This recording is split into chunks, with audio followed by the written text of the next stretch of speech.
Coming up, we cover the spectrum of Brooklyn Nets prospects in the first round of the NBA draft, from Keyonte George to Leonard Miller and Noah Clowney. Do we agree that there is value to be found here in trade-ups or standing pat? We break it all down coming up next. You are Locked On Nets, your daily Brooklyn Nets podcast. Part of the Locked On Podcast Network, your team every day.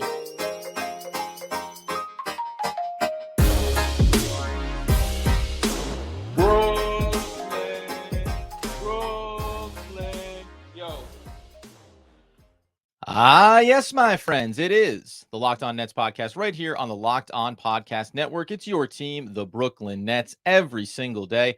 Over there, you're going to find Doug Norrie. He's the owner-operator of DFSR for all your daily fantasy sports rankings. From DraftKings to FanDuel, he's got you covered. I'm Adam Armbrecht, breaking down the New York Football Giants on the One Giant podcast with Andy Mack, and your New Jersey Devils and the Devils Puck Luck podcast with Danny McDonough. We thank you for making us your first listen of the day. We are free on all those great platforms. And let you know that this episode is brought to you by FanDuel Sportsbook, official sportsbook of Locked On. Make every moment more. Visit FanDuel.com/Locked On today to get started. And Doug, it's time to get started. I did a little pre-work here with Rafael Barlow, a great discussion around the NBA draft for the Brooklyn Nets. But now you and I get to tap into three specific players and three specific scenarios for the Nets. Big trade-ups, marginal trades, and standing pat at 21 and 22 and still trying to find value for this team. Yeah, look, you crushed it with Barlow. I really suggest going back and listening to that episode if you have not out there listened to it. You guys covered a ton of different dudes, and Rafael is about as good as, if not the best in the business at this point. Right. So make sure you go back and listen to that. We're going to get into some of these guys, and it's a cool thing that's happening with the draft this year is that, one, there's not exactly consensus around the middle of the draft around where some of these guys are going to go. Two, the Nets have two picks, right? That could go either direction here, trading up, piling things together to try to move up to see a guy they like, trading back, trying to get assets. I think this draft could end up being pretty wild. And I like that we're going to give three guys sort of along a spectrum here around where the Nets could end up landing. Trade up, cool. Stand pat, cool. Want to avoid, cool, maybe too, right? So we can just get right into it with Keyonte George here. But so why don't you give a little lowdown here about this? We'll give some thoughts about where he stands to maybe land, what the Nets might have to do if they were interested in kind of grabbing his skill set. Yeah, I like what Keyonte George potentially brings to the table. There's a specific reason. It's funny. I can make a comparison to somebody that's currently on the Brooklyn Nets roster in terms of baseline skills and then what Keyonte George has extra over that player. And why am I even going to gild the lily here? It's over Cam Thomas, right? Because to me, what Keyonte George is, he has all of the prerequisite skills that you want. Now, he's listed as a shooting guard. I think you can like him in the same way that you look at Cam Thomas and say, is he developable into an on-ball guard? Yes, I think he is. The thing that he has, in addition to the outside shooting, does a nice job attacking in the lane, uses his body well. He's also a pesky defender. He has decent length and can stay in front of guys on the defensive end of the court. That's what makes him intriguing to me when you go through the spectrum of possible guards that, frankly, a lot of which we discussed with Rafael, are ones that are just out of the range for the Nets. And Keyonte George represents a guy they're going to have to make a move here to get. But there's an irony that all of the guards, it's like, hey, if you want one, why don't you go ahead and just push your way up the board? Because you're not going to grab one just standing pat, or at least at this caliber at 21, 22, or later in the first round. Yeah, look, freshman coming out of Baylor, projected to go sort of in the 10 to 13 range right now. These things are fluid, right? So he's moved up a decent amount over the last month or two in some of the mocks. So depending on where you from mid-20s to mid-teens now is really how far he's moved. Exactly, right. So he's moved at least 10 spots. And you can kind of see why. When you watch the tape on him, decently athletic, not huge. I think the Cam Thomas comp is pretty good. He was one of the guys I wrote down. I said it was kind of like a comp. It was sort of like a mix between Spencer Dinwiddie and Cam Thomas for me. I don't think he went fully there on the Cam Thomas side in full chuckerdom.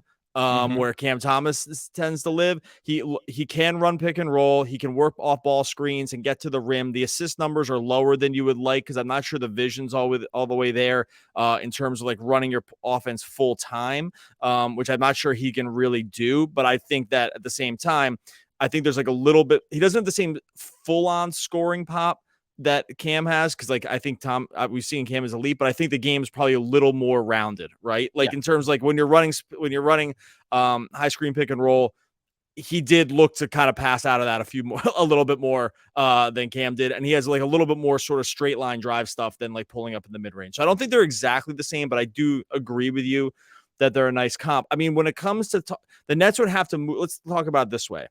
I have two more things about his skill set. But before we get to that, the Nets would have to probably at this point move up to grab something like Keyonte, right? Like he's not living in this 21, 22 range probably right now, short of some major thing happening.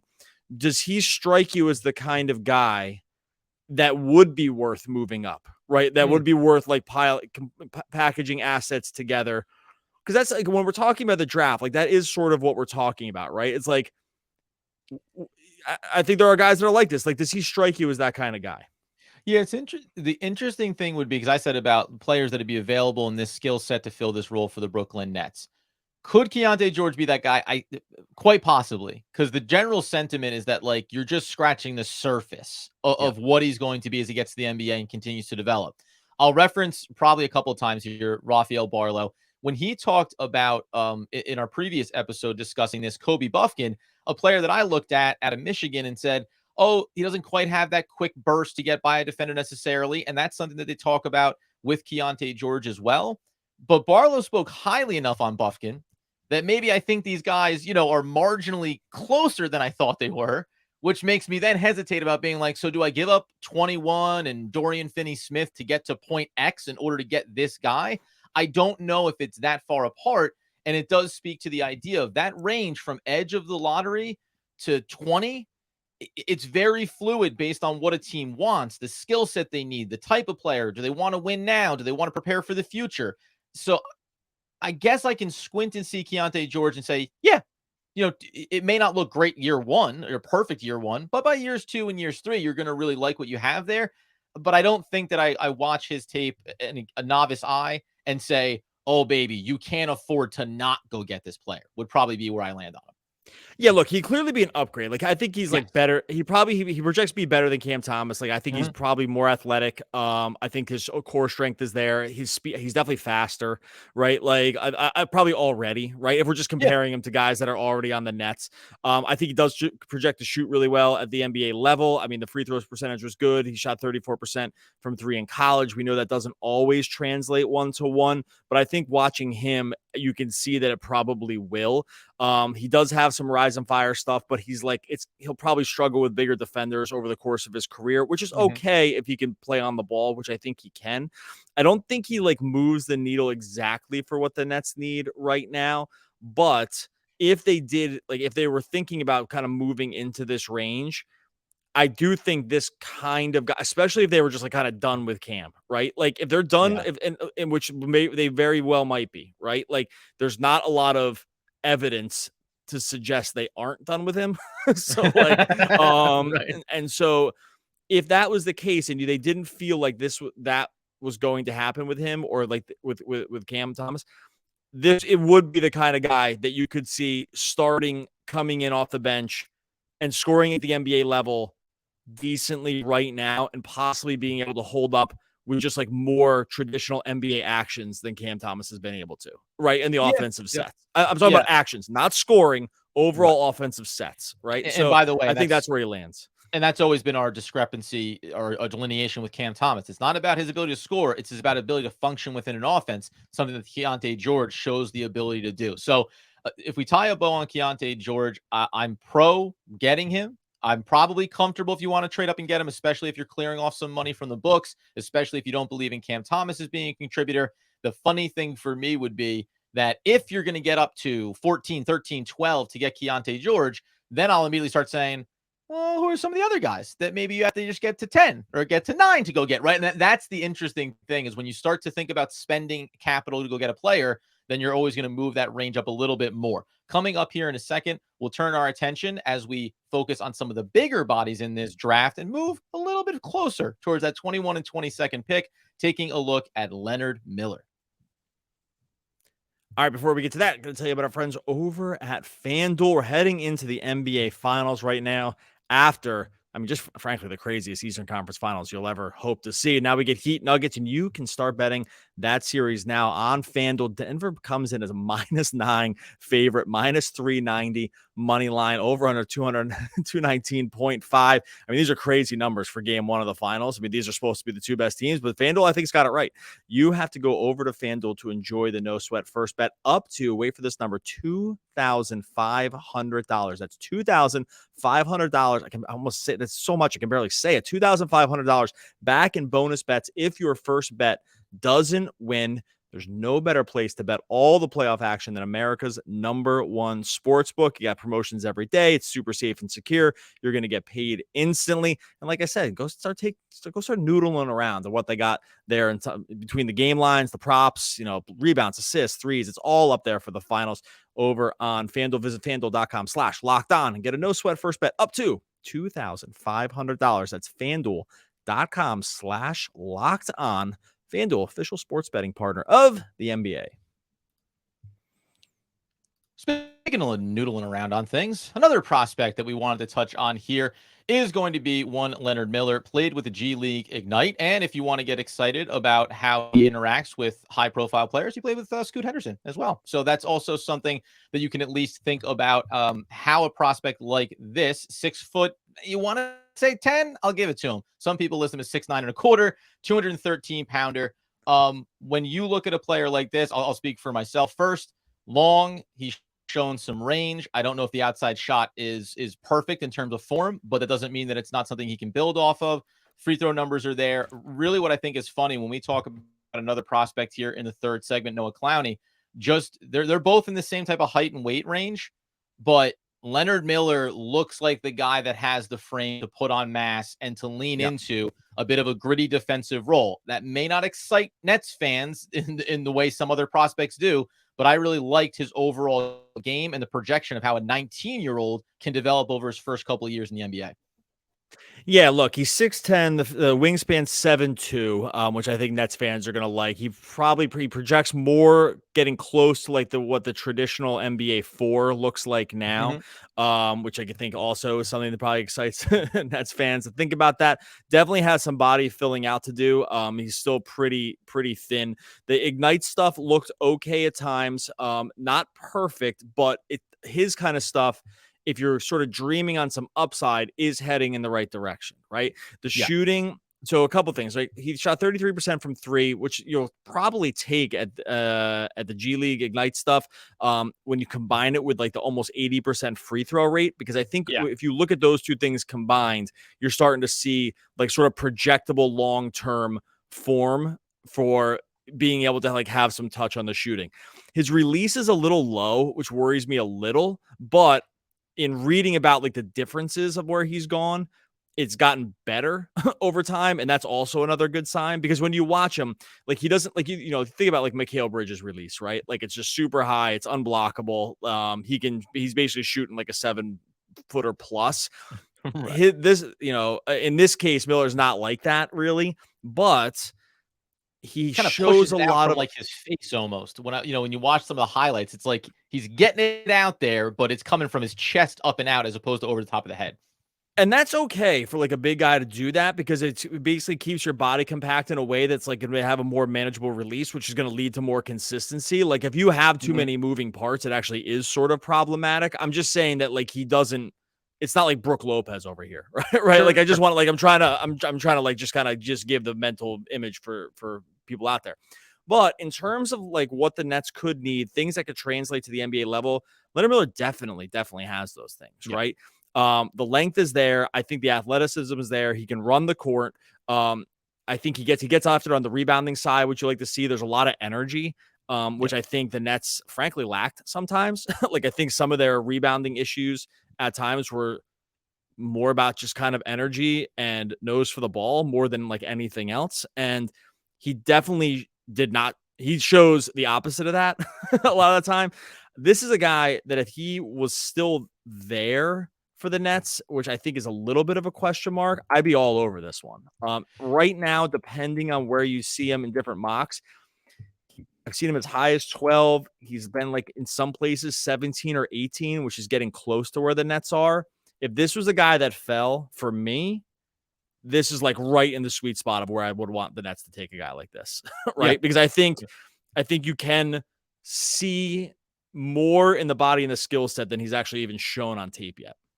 Yeah, and I think something it's a good point to remind everybody too. And if you're an NBA fan, you know this age matters here as well. So when you're a 19-year-old, as we're going to talk about Noah Clowney, he is as well. Young players, you can just dream on what it is to build them up. The Nets have an in-house guy in Nicholas Claxton for this, still just 23, going to be 24 years old, and you feel like, yeah, it was worth taking those 2-3 seasons to develop some of that requisite elements of his game. For Leonard Miller, just bulking up could really help him go a long way here. And I agree with you on the rebounding piece where the Nets have, energy, effort. That's the one part of it, but just like a mentality about crashing the defensive glass, right? Like I'm going to go in there and just physically get in between a player and the board. Like that's something that the Nets didn't have, especially in the back half of the season. It's kind of plagued them for years now. So he does fall into there. The other thing that I'll mention when you talk about the range that he falls in, it's like ESPN has him at 22, but frankly, I think ESPN's big board is like behind the times here when it comes to where some of these prospects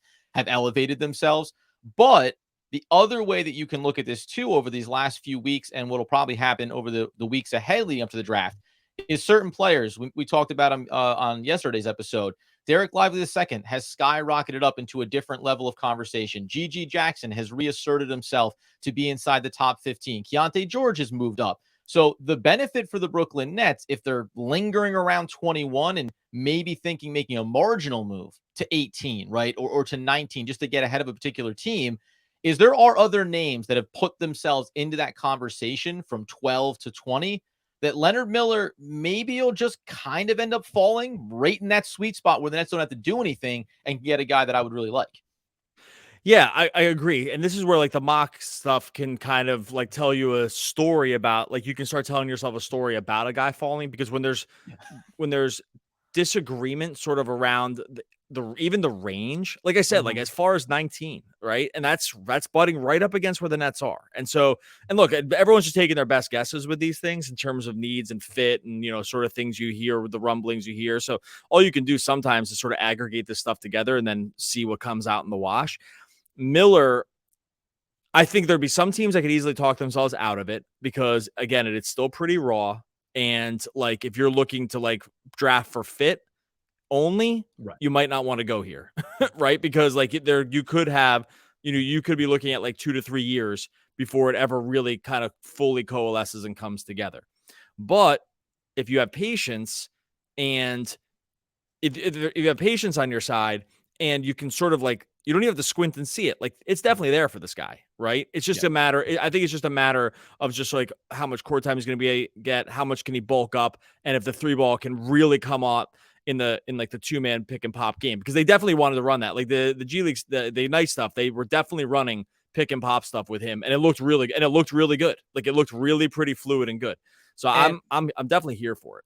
Yeah, my last note on him, because I almost forgot this, was watching the highlights there in the G League. To your point, the pick and pop, yes, but then also his taking entry passes into the lane and establishing himself. He displayed soft hands, right? We talked about Nicholas Claxton early in his career struggling to be able to gather that ball without the extra bounce. I thought that Miller also showed that ability to take that ball in the lane, bring it up, and go right at the basket and be able to finish. Now, again, NBA level, got to bulk up a little bit, but at least that baseline of that skill set is there.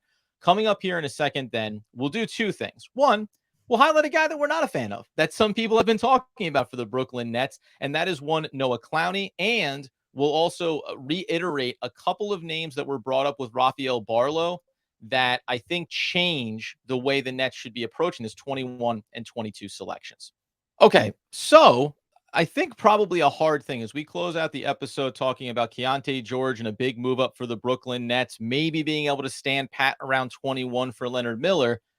And then what if it all goes wrong, right? And a lot of prospects are off the board. There's a player in Noah Clowney that it feels like some people are a bit higher on than you and I, because I was going to say I struggle sometimes to look at young players and just, these are young men. I hate to like sit here and be like, not for me, guy. Like it just doesn't, you just don't have it. But Noah Clowney, I think, represents some of the things that you would like, with all of like the little red flags where you go, and I can't guarantee that it ever fully gets there. And you could be 2-3 years down the road wondering if the value is ever going to show up for a player like this. Yeah, so Clowney's another guy where it depends where you look to see where he's sort of mocked up at. You can see him as high as like 23, he's 27, some places like 19. Like it really depends where. He's another one that's just kind of like the board's all over the place. Everyone kind of agrees that it's in like the 20-ish range. It just sort of depends on whether you think it's high 20s or low 20s, right? Right. Coming out of Alabama, he's a freshman. Size is there on the height side, not the bulk side. He's like 6'10", like 200 and change, something like that. Would definitely need to bulk up. Clowney to me, I'll just like won't even bury the lead. Clowney to me represents like just the kind of guy the Nets should not be thinking about taking it all. Right? Like, and the reason we're mentioning him here is because again, he's mocked into this range. He's not necessarily tied to the Nets in this range, like, but he is in the range, right? Like he lives on boards in this area. I can go through some of the reasons why, but for starters, I mean, we're both on the same page there, right? Just on a high level for like what, like Clowney. This, I rarely go into it. I mean, Nets haven't had many picks in the last couple of years, but I've rarely gone into the draft thinking this is the list of guys I don't want. Because usually you can talk yourself, because usually the range where the Nets are drafting, you can kind of talk yourself into a bunch of different reasons. Upside you're not guys. Yeah. Exactly. Like, you're not in the lottery, like whatever. Yeah. But man, like this just represents exactly the kind of guy they really don't need. And I frankly just like for the modern NBA, like I'm just not totally seeing it.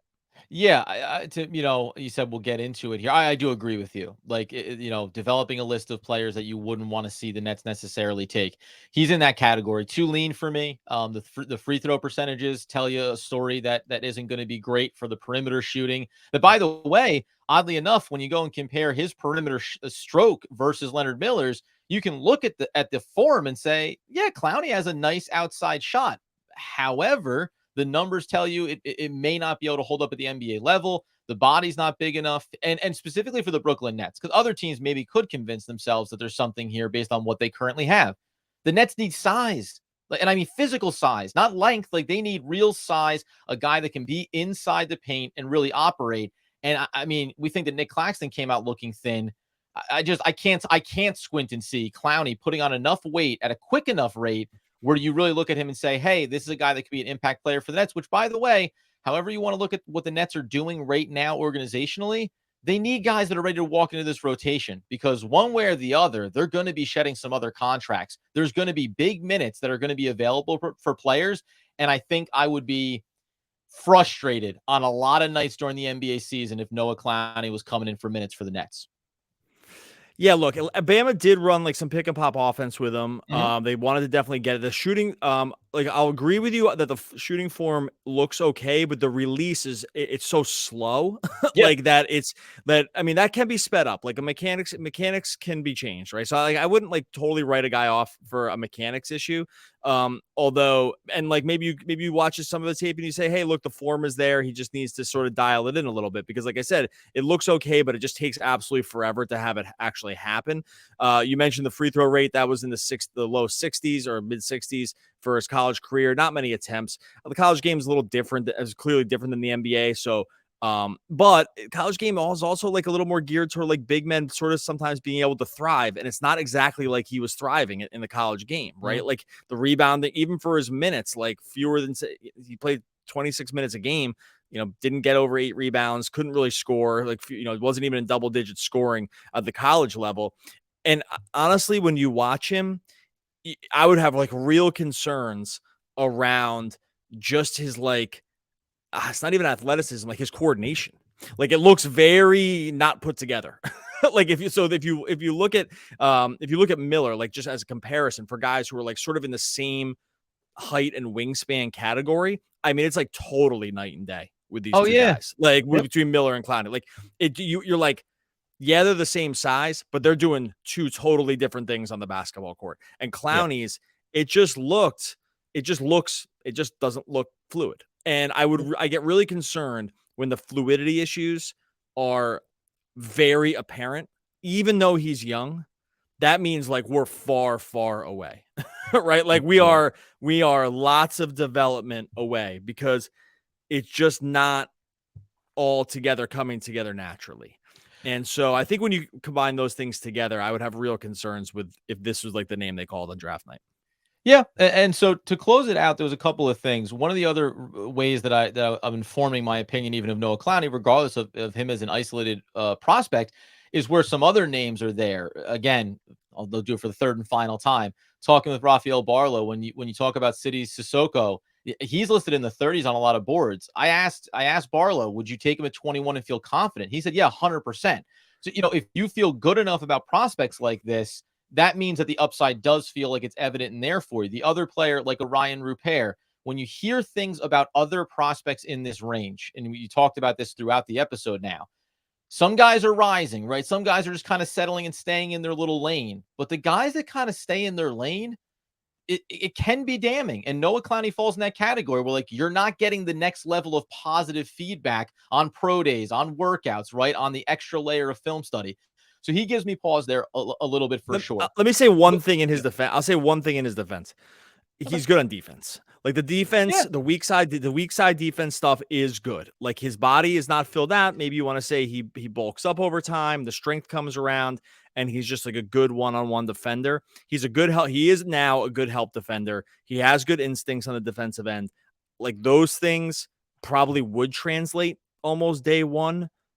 But it's just not enough for me. So that's there is some people that would say, I know, and this is, as I said at the top, right? Like I hate bashing 19-year-old kids that are trying to like start their professional careers. But yeah, or nitpicking them. But some people have said if the Brooklyn Nets were interested in a player like this is the guy you look at for the defensive reasons you just mentioned and say, well, what if Nicholas Claxton isn't going to be here beyond his contract and something else happens there? Here's a lean guy that can be defensive, but again, there's a lot of elements that would just give me a little bit of hesitation there.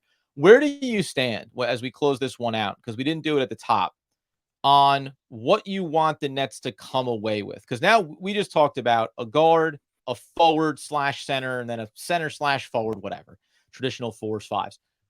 Where do you stand on the most important position the Nets need to add here? Like for you, is it the on-ball guard, or is it getting a guy like a Leonard Miller, a rebounding player, someone that can be a little bit more physical and give you some of that upside on both ends of the floor? Does it matter to you, or are you, I think I'm gonna answer the question for you, best player available, like best talent available, highest upside available? I think the biggest mistake teams make in this range is drafting for floor.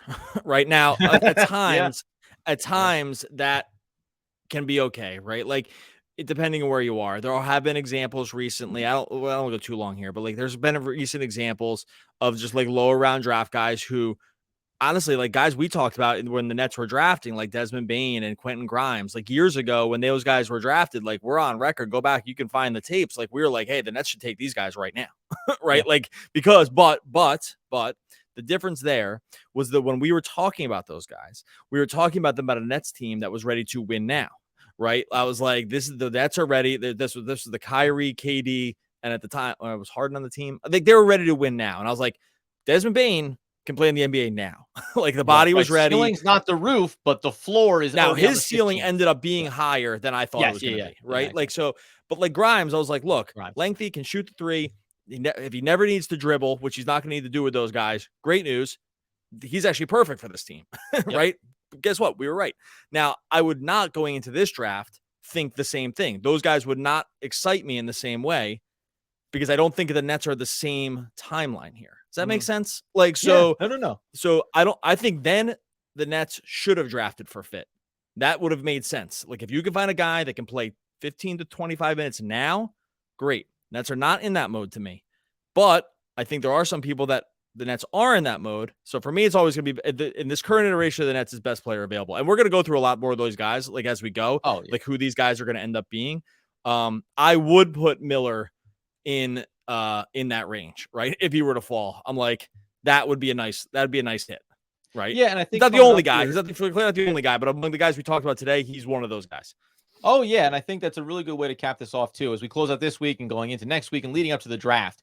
Kind of setting the table around floor ceiling on these players and why we like them. And specifically to your point, why the Nets should be looking at guys that have the ceiling ahead of them, even if the floor is a little bit lower right now, because the timeline is different, the requirements are different, and you can dream on how they fit into things around a guy like Mikal Bridges, Cam Johnson, et cetera. So plenty more to come, man, in the upcoming weeks here. But we've now, between these last couple episodes, Doug, we've given you like 10 prospects. So what do you want from us? I guess the other 15, 20 prospects that could be in the I was Nets gonna say ring. literally nothing. You should want nothing more. You don't want to know. There you go. Look, this is fun. Oh, this is a fun easy. time of season. Nets have 2 picks. This is cool. Like this is the time we really like to start diving The into Miami this. Heat are going to the finals. Yeah, we'll talk about that later. We'll talk about later Yes. later in the week. Yeah, we got some more stuff. We'll do some Heat stuff, Heat Nugget stuff. We're gonna definitely do some more draft stuff. Where the Nets are drafting now, we'll sort of relitigate a few of the Barlow guys too. Yes. So that's just that's what's on tap here. It's gonna be a lot of draft stuff here through the finals. If you want to get this, the podcast, and more, because more stuff's going up on YouTube, make sure you subscribe to Locked On Nets over on YouTube. Be part of that moving group, and make sure you leave a comment. Loved all the comments here. The early worm catches the fish, Russell. Remember that. Mr. Thompson from Honey, I Shrunk the Kids. Oh, one of the all-time great poets. We'll be back again tomorrow talking more Brooklyn Nets basketball.